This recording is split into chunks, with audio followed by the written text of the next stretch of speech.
Airlines change ticket prices 2.5 million times a day. Most people never notice. A round-trip flight from New York to Los Angeles. I checked the price every single day for 3 months. The cheapest day? $247. The most expensive? $612. Same airline, same seats, same route. The only difference was when I searched. Airlines reprice tickets an average of 71 times between the moment a flight goes on sale and the moment it departs. That is not random.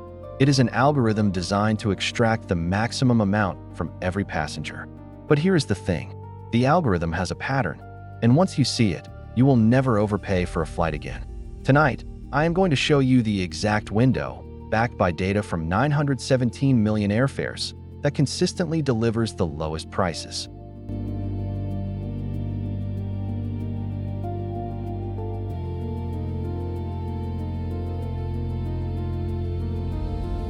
Airlines use a pricing system called yield management. Every flight has 12 to 26 different fare classes, each with a limited number of seats. As seats sell, the fare class changes and the price goes up. But it does not go up in a straight line. Cheap Air analyzed 917 million airfares across 8,000 markets over 5 years. What they found is a clear pricing curve. Prices start high when a flight first goes on sale, about 330 days out. They drop steadily as the departure date approaches. Then they hit a valley, a sweet spot where prices are at their lowest. And then, as the flight fills up and the departure date gets close, prices spike dramatically. The curve looks like AU, or more accurately, a check mark. And the bottom of that check mark? That is what we call the 56-day rule. 56 days before departure. That is 8 weeks. Cheap Air's data shows that, on average, the absolute lowest fares appear between 21 and 115 days before a domestic flight, with the single cheapest day averaging at day 56. At 56 days, domestic fares are 16% cheaper than the annual average. At 14 days, they are already 20% higher. At 7 days, 30 to 40% above average. And on the day of departure, you are paying a 50% premium. But 56 is not a magic number. It is the center of a booking window. The real sweet spot is a range. For domestic flights, that range is 28 to 75 days before departure. Anything in that window gives you the best shot at the lowest fare. Book inside 21 days, and you are almost guaranteed to overpay. Book more than 4 months out, and you are paying an early bird premium for the convenience of certainty.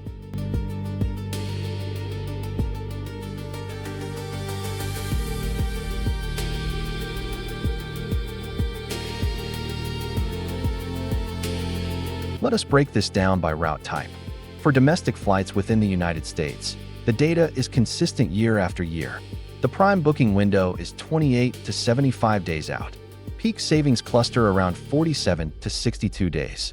Flights under 3 hours, like New York to Chicago, hit their cheapest point slightly earlier, around 45 to 50 days. Longer cross-country flights, like New York to Los Angeles or Seattle, tend to bottom out a bit later, closer to 55 to 65 days. Holiday travel is the exception. Thanksgiving, Christmas, spring break. These routes fill up faster, so the sweet spot shifts earlier, to 60 to 90 days before departure. If you wait until 3 weeks before a holiday flight, you will pay 25 to 45% more than the early window price. The rule is simple. For domestic, 2 months out is your target. Mark your calendar.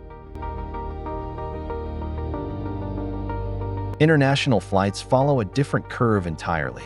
The distances are longer, the pricing tiers are deeper, and airlines release inventory in waves.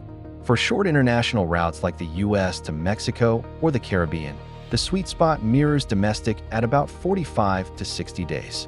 For transatlantic flights to Europe, the data says 60 to 120 days. 2 to 4 months out gives you the deepest discounts on flights to London, Paris, Rome, and Barcelona. Trans-Pacific routes to Asia and Oceania are the widest window, 90 to 160 days, 3 to 5 months. Airlines on these ultra-long routes release fewer discount seats at a time, so the best deals appear further out and disappear faster. South America sits in between, at about 60 to 90 days. The takeaway is this: the further you fly, the earlier you book. A flight to Cancun can wait until 6 weeks out. A flight to Tokyo should not wait past 4 months.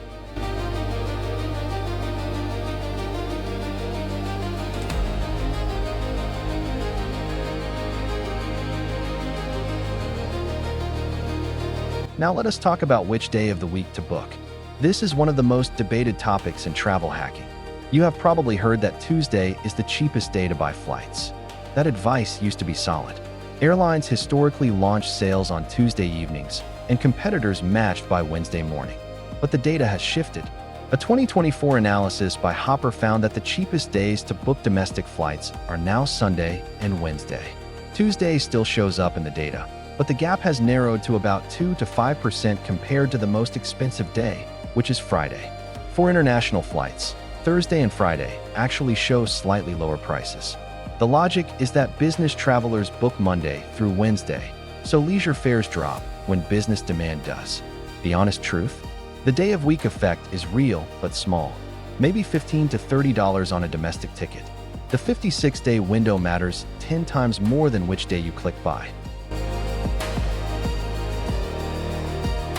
What about the time of day? This one has some truth behind it. Airlines load new inventory and fare changes overnight, typically between 12 a.m. and 5 a.m. in the airline's home time zone. So searching early in the morning, 5 to 7 a.m., can surface fares that have not yet been picked up by other travelers. But there is a bigger factor most people miss. Fare classes. Every flight has a coded system. Y, B, M, H, K, L, Q, and so on. Each letter represents a price tier. When the cheapest class, say Q, sells out, the next class, maybe L, kicks in at a higher price. This happens in real time. A flight at 8 a.m. might show a Q-class fare of $189. By 3 p.m., that class is sold out, and the same seat is now L-class at $247. This is why price alerts matter more than trying to time your search. The algorithm does not care what time you search. It cares how many seats are left.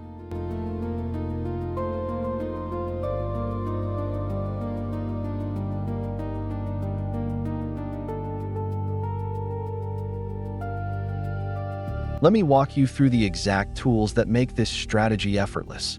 First, Google Flights. It is free, fast, and has the best fare calendar I have ever used.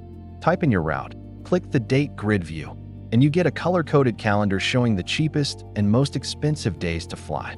Green means low, red means high. You can also toggle flexible dates to see a 2-month spread at a glance. But the killer feature is the price tracking toggle. Turn it on, and Google will email you when the fare drops.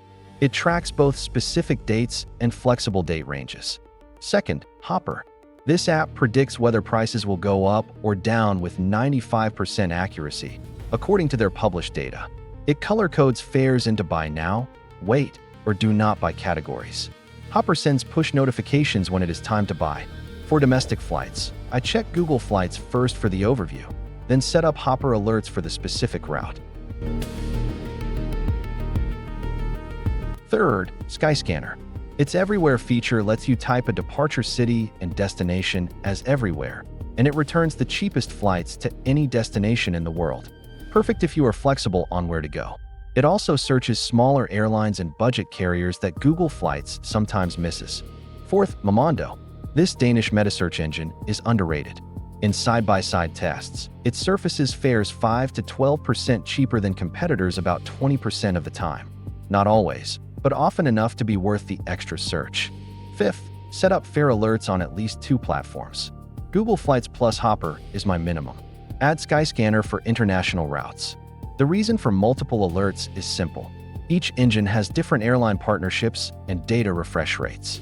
A fare that shows up on Hopper at $189 might still show $220 on Google for an hour. Redundancy is free insurance.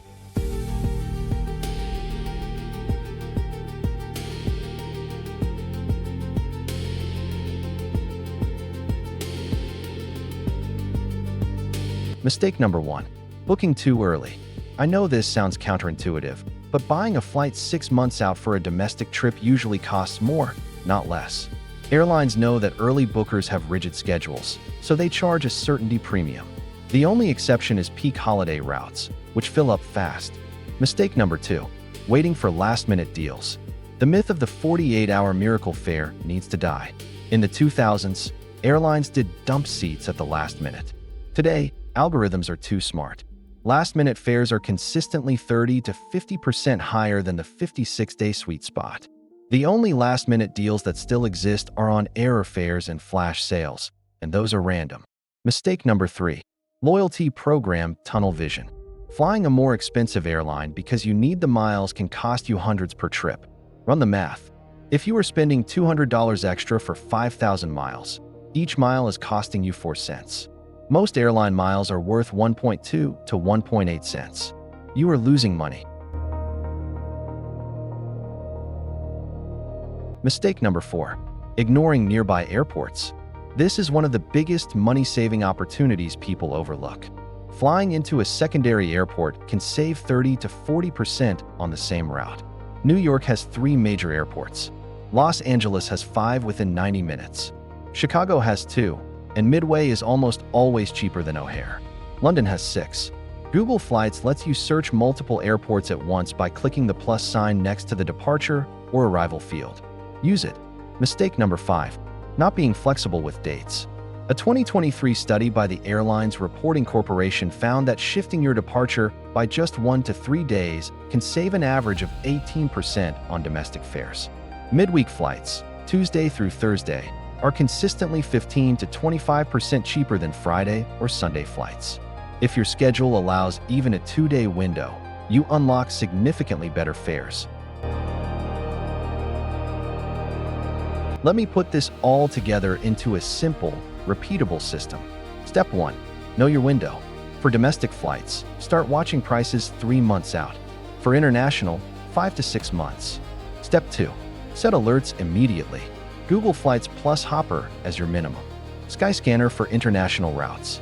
Step 3. Watch for the sweet spot. Domestic, 28 to 75 days out. Center on day 56. International, 2 to 5 months depending on distance. Step 4. Be flexible. Search plus or minus 3 days. Check nearby airports and consider midweek departures. Step 5. Buy when the tools say buy. When Hopper turns green and Google shows a price drop below the median, do not hesitate. Fares in the sweet spot can jump 20% overnight. If you follow this system, you will save an average of $250 to $500 per trip. On 4 trips a year, that is $1,000 to $2,000 back in your pocket. Which of these mistakes have you been making? Are you a too early booker, a last-minute gambler, or a loyalty program loyalist? Drop it in the comments. And if you want more strategies to stop overpaying for everything, hit subscribe. We have got data on every major purchase category. Next up, we are breaking down why store brands come from the exact same factories as name brands.